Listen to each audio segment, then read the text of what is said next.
everyone, welcome back to the channel. Thanks for tuning in for another episode.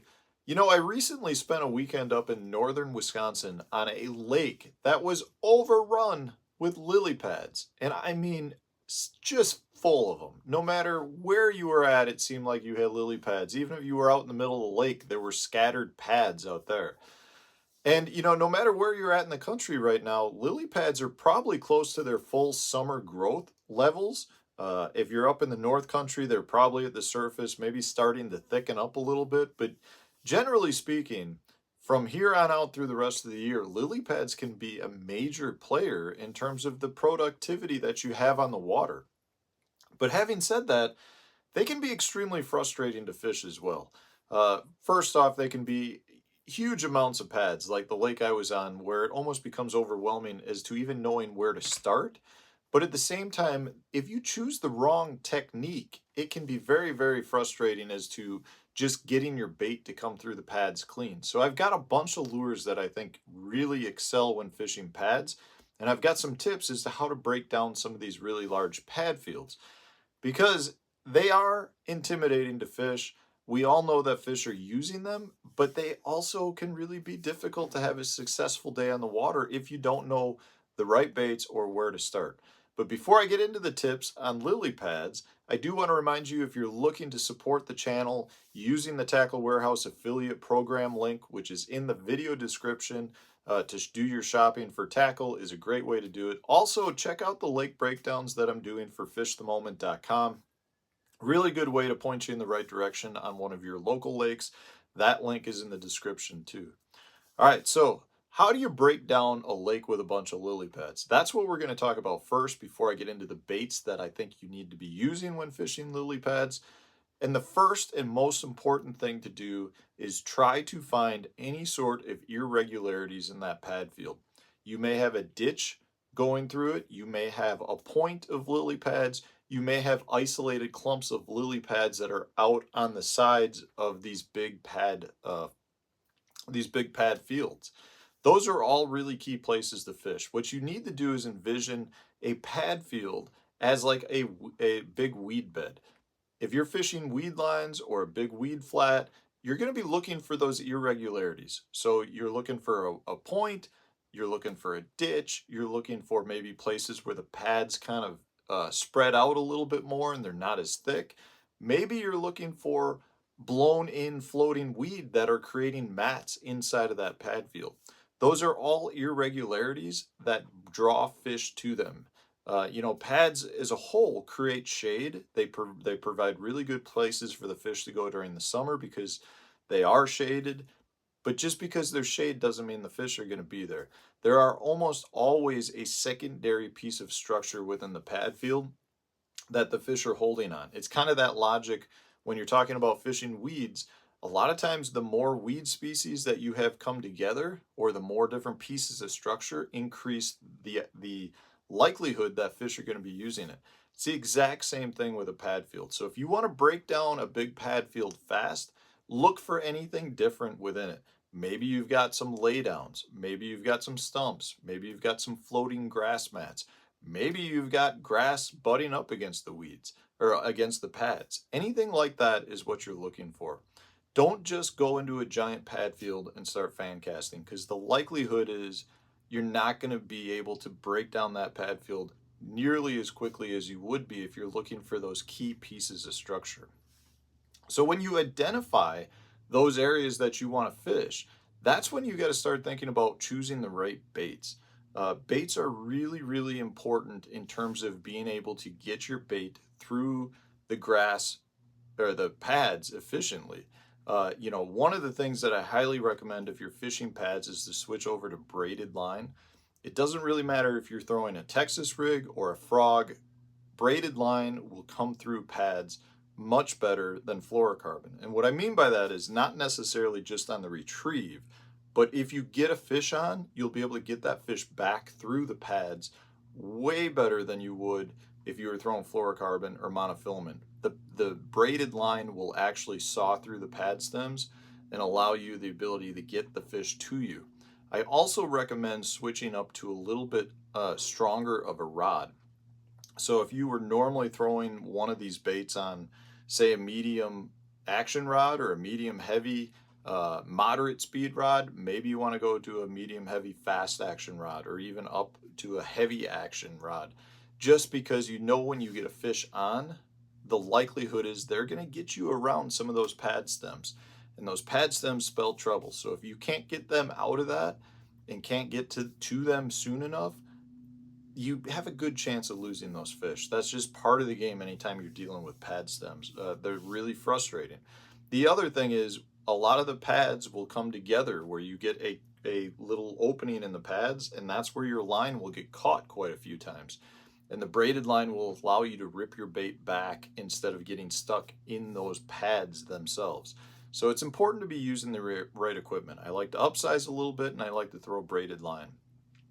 And with all of these baits, you can throw braided line. So the first and probably most popular bait when fishing pads is a frog. You know, this is the Topwater Spro frog. It's definitely one of the best all-around baits for throwing a frog. What I don't recommend, though, is throwing a frog with a popper mouth. You want to be throwing that frog that's got, you know, a pointed nose on it, because that will come through the pads way better than that popper.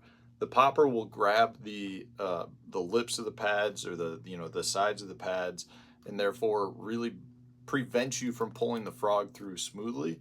If you have a pointed nose frog, it will come through those pads way better. So I do think choosing the right frog is important from that standpoint. You know, the frog really is one of those places that if the pads are anywhere, I'd say in 4 feet of water or less, the frog becomes a major player. Some pads will grow out to, say, 8 feet of water.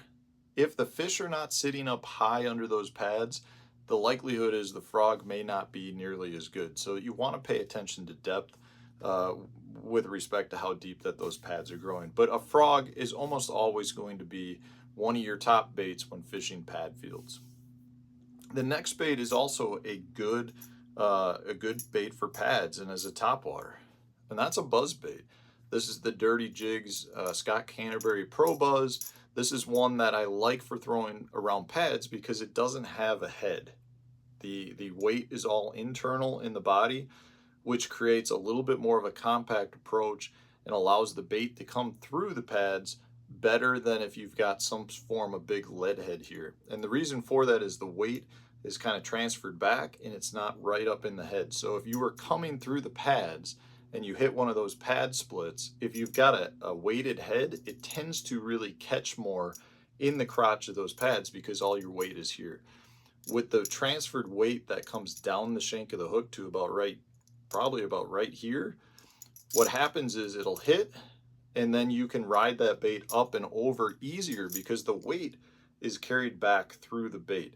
So I like to have a buzz bait that does not have a head on it, but rather has an internal weight system like this Dirty Jigs buzz bait.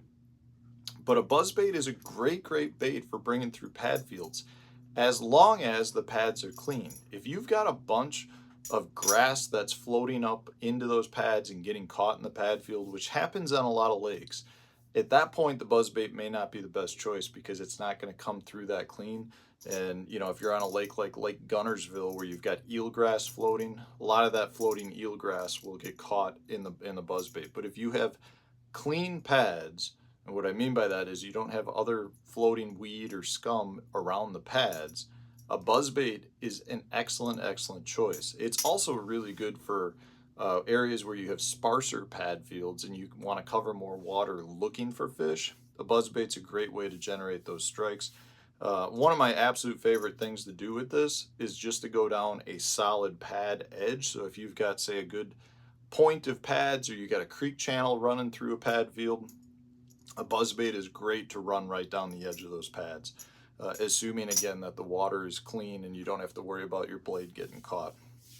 So if you can't get fish to come up and commit to one of those two top waters, that's when I like to switch over to a swim jig. This is the Dirty Jigs, just regular swim jig. Some people would rather go up to the No Jack series, which is a bigger, stiffer, stouter hook. But a swim jig is awesome for fishing around pad stems because it comes through the pad stems really well. You can just literally deflect that bait off the pad stems, and that's one of the best ways to generate bites. You know, I think a lot of times when people fish pads, they try to fish like around it, in the holes and outside of it. But when you do that, you're not actually coming into contact with the pad stems. One of the best ways you can trigger bites is to deflect off the pad stems. It's that whole idea of something trying to get away from the bass. And a swim jig is so good at deflecting off swim jigs. It creates those reaction strikes. So definitely have a swim jig on. They are super weedless. They come through the pad stems really well. And this is one of those baits that I just feel like you can work through any types of pads in pretty much any type of water. So it's an extremely versatile bait for having around pads. Next up is another similar bait. And this is what I consider a hard-bodied swim bait. This is the grass pig, the Berkeley grass pig, which is one of my favorites. Another similar bait would be like your Skinny Dipper by Reaction Innovations, the Gambler Big Easy. These baits are really versatile grass baits. They're a stiffer plastic. They're not meant to be necessarily used as like a swim bait. They definitely can be, but they're a little bit harder and stiffer because they can be put through the beating of fishing around grass and cover. And that's why I love this grass pig, because you can use it as a topwater bait, swimming it up and over the pads, and you can throw it, you know, a little bit of extra weight on it, rig it, Texas rig it, and you can swim it through the pad stems and get a similar deflection reaction bite like you would with a swim jig. So, you know, some sort of stiffer swim bait that's meant to be fished through the grass, like the grass pig, is a really good bait as well. Texas rigs are going to be your friend anytime you're fishing pad fields. And that takes me to the last one. The last one is a Texas rig. And specifically, I like to use Texas rigs on worms, whether it's your stick worm like the Berkeley General, or whether it's just a power worm, a curly tail ribbon tail worm. The key here is a Texas rig worm comes through pad stems better than pretty much any other Texas rig bait out there. Yes, you can fish your craws, you can fish your creature baits, you can, you know, Texas rig pretty much anything, but nothing will come through as well as a stick worm or just a basic straight tail worm like that power worm. And therefore I prefer those because you can swim it through those pad stems really well. They're not nearly as bulky, so they come through them better versus like a big creature bait, which has appendages and will get, you know, stuck as you're bringing it through some of those cracks in the pads as well as on some of the pad stems. But Texas rigs are going to be your friend. If you want to fish your craws and creature baits, you definitely can. But I'm telling you, you'll find that stick worms and just straight worms will come through the pads better and make you more efficient and therefore a better angler when fishing pads. But if you go to the lake with one of these baits and you've got a bunch of pads, I'm telling you, you will not be frustrated. You will increase the number of bites you get, and you'll just become more efficient on the water. So do not let pads intimidate you. They are a summer fish holding piece of structure. So get out there and fish them if your lake has them. I hope this was helpful. If it was, hit the like button, subscribe to the channel if you haven't done so already. Stay tuned, another video coming out tomorrow.